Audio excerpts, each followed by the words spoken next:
So today I'm going to be doing a speed draw slash speed paint. I'm not exactly sure what the terminology is nowadays, what people look up, but it's going to be of two characters from a book called Legends and Lattes, which is a book and story that I wrapped up on this year, and apparently, according to my partner, because I've been trying to convince him to read it, he found out that there's actually a second book, and I am really excited. I definitely want to pick it up, especially if there's like a slight continuation to the story and these characters, because I really enjoyed the way that this book was written. I figured that I'd gush about it in this video as you see me draw and color this little piece of fan art of the two main characters. So Legends and Lattes I happened across by chance, very randomly, in a free little library, and if you aren't aware of what those are, there's actually an app that you can download to search in your area. Basically, what they are, it's these little houses within communities for books that people can drop off and replace and swip out with books that they no longer want. I've also, and I've seen this done too, but I've also left notebooks and like materials and supplies that I don't generally use. Sometimes there's like free little pantries, I think they call it, where you can drop off food and any, assortments that you don't have the need for that people in the community can pick up. Obviously, with your own discretion as to whether or not you feel comfortable with taking that, or I think that the idea is super sweet, and I love seeing what books come up. I've definitely discovered a lot of books that I don't think I would have known about if I haven't looked at the free little libraries, I guess, in my neighborhood. This particular free little library was in the city, and someone had left their copy of Legends and Lattes, and I don't want to give too many spoilers about it, even though I think it's not necessarily a grand epic tale, but it's a very, very cozy slice of life that's kind of an after story, and I've been really appreciating. I mean, I've always loved epilogue stories, kind of themed after a happily ever after, and in this case, it was more of the end of a hero's journey and the after story of a hero's journey and what they do with their time going on big epic quests after they've set their sword down.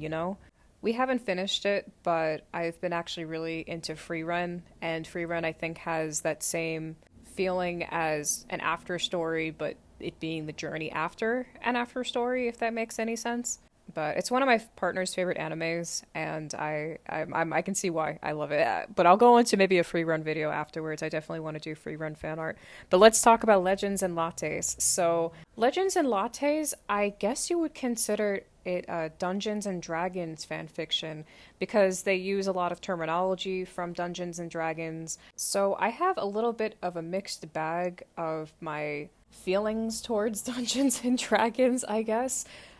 So I've always really wanted to get into it, and I've always wanted to play a game. I have yet to sit down and play a Dungeons and Dragons game. It has always been something I've been interested in getting into. I just haven't really found a community of people in which I think we could sit down with it and conduct with a consistent game, I guess. But I've always been interested in it as an outsider, and then I was dating somebody who was really into it, who would play it on his free time with his friends, and unfortunately it left a bad taste in my mouth because I understand that Dungeons and Dragons is a very time-consuming game, but I guess it made me realize that our relationship wasn't that much of a priority as much as a Dungeons and Dragons game, so I did have a little bit of animosity towards the genre for a while, and then very soon after, Baldur's Gate came into play, the third game specifically, and I still have not played it yet, but I'm definitely an outsider looking in. I've seen a lot of different clips of the characters. I really enjoy the dialogue and different interactions that you can get with whatever decisions that you make. And I think the concept and the narrative is very charming depending on, which path you take within games. And Baldur's Gate 3 actually was one of the, I guess, bonding topics for me and my current partner now. That was something that we regularly spoke about since he was very much into the games. So my relationship with Dungeons and Dragons has definitely gotten better over time.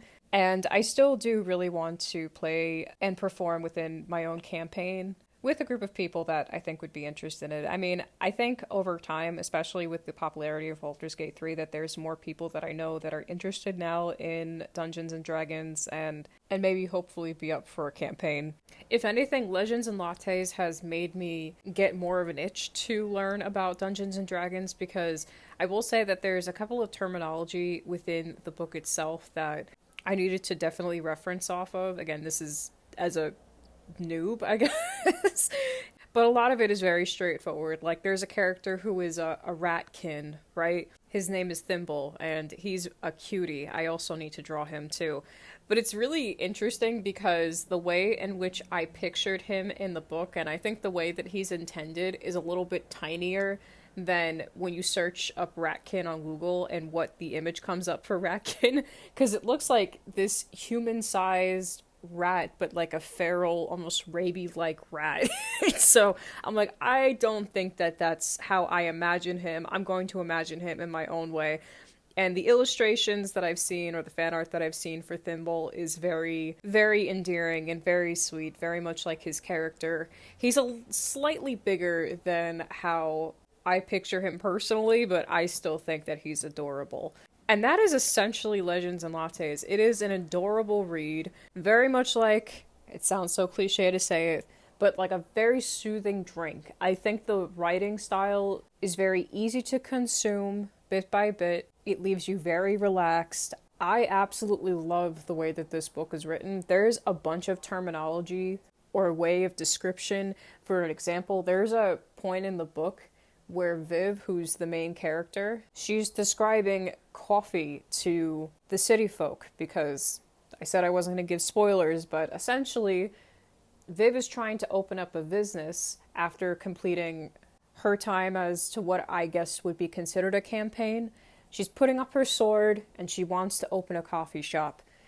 The specific city where she's in, no one knows what coffee is. And it's basically her business venture into creating a small business and introducing coffee to the townsfolk, getting her name out there, and also just forming a bond with different people, which I absolutely love.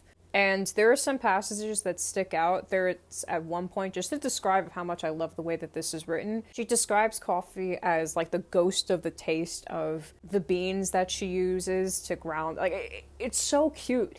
I adore the way it's written. I know that slices of life content, shows, whatever, there's some people that don't enjoy it. I feel with my big age now that I've loved it before, but now I just have more of an appreciation to it, something that's laid back, something that's not too complicated to follow. There's already so many complicated things going on in reality. I don't really want to follow stories that are as complex and complicated in the media that I consume, to a degree. Like, I don't want to be dumbed out, but something like this I think is essential to have in anybody's library. If it's not this book in particular, just to have something soft and easy to consume that you just get joy out of. And that's a lot of what I feel about Legends and Lattes. It's a very safe space, and whomever I can get on board with reading this book, I feel like my part of my job is done, I guess. It's incredibly sweet. And also for anyone to check out the free little libraries in their area. There is an app for it. You can download it. Surprisingly enough, I feel like they're almost everywhere.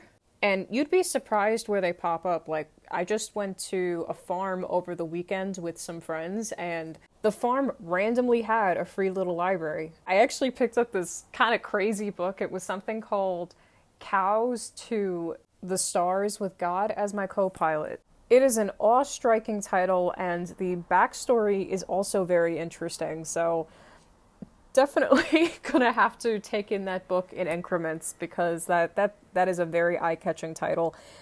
Anyways, I hope you guys enjoyed this little speed paint. Thank you so much for tuning in, and I'll be back, hopefully, at some point. No promises, but I'll try to be back. Anyways, thank you guys. Bye!